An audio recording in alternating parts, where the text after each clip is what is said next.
Les patients que nous servons nous inspirent à être pionniers. Nous sommes Sanofi. Les patients, mais aussi les traitements à gros chiffre d'affaires ou forte rentabilité, inspirent Sanofi. Comme les piqûres contre l'eczéma ou les vaccins. Des médicaments qui concernent des millions de patients rien qu'en France.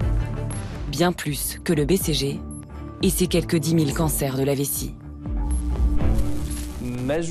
Des progrès importants et mesurables ont été faits dans l'exécution de notre stratégie, nous rapprochant un peu plus de médicaments et de vaccins innovants. Des traitements innovants sur lesquels le nouveau patron britannique a décidé de se concentrer. Les ambitions de cette stratégie ont été pleinement alignées et intégrées à notre stratégie Play to Win. Jouer pour gagner. Une stratégie lancée fin 2019 qui fixe clairement les priorités. Atteindre 30% de marge opérationnelle en 2022. Augmenter les dividendes. Ne plus se concentrer sur les classes thérapeutiques non stratégiques. Début 2021, les actionnaires ont perçu un montant record de 4 milliards de dividendes. Et de nombreuses recherches ou productions de médicaments auraient été abandonnées au grand désespoir des représentants du personnel.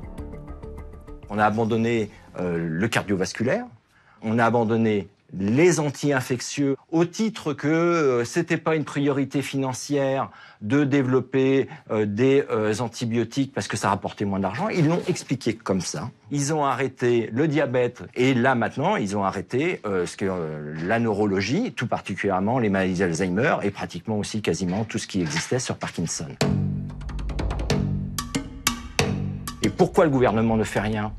Nous, on en appelle aux politiques, on en appelle à tous ceux qui peuvent agir sur la direction de Sanofi. Il faut que ça change, c'est plus possible, parce que la loi de l'argent ne va pas dans le sens de l'intérêt sanitaire.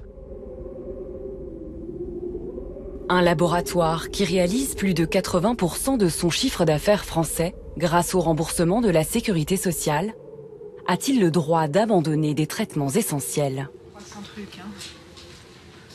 Marisol Touraine était ministre de la Santé quand Sanofi a annoncé l'arrêt de la production du BCG. Elle admet une certaine impuissance des autorités. Si un laboratoire ne veut pas produire un médicament, vous ne pouvez pas l'obliger à produire un médicament. Les laboratoires ne sont pas nationaux. Et donc ce sont des stratégies internationales, là encore, qui devraient pouvoir se mettre en place. Peut-être réfléchir à un arsenal juridique plus contraignant qui, en tout cas, oblige au maintien d'une dose de production suffisante. Nous avons sollicité l'actuel ministre de la Santé et sa direction générale. En vain. De son côté, Sanofi conteste avoir abandonné son BCG pour des raisons de rentabilité. En attendant, les pénuries continuent.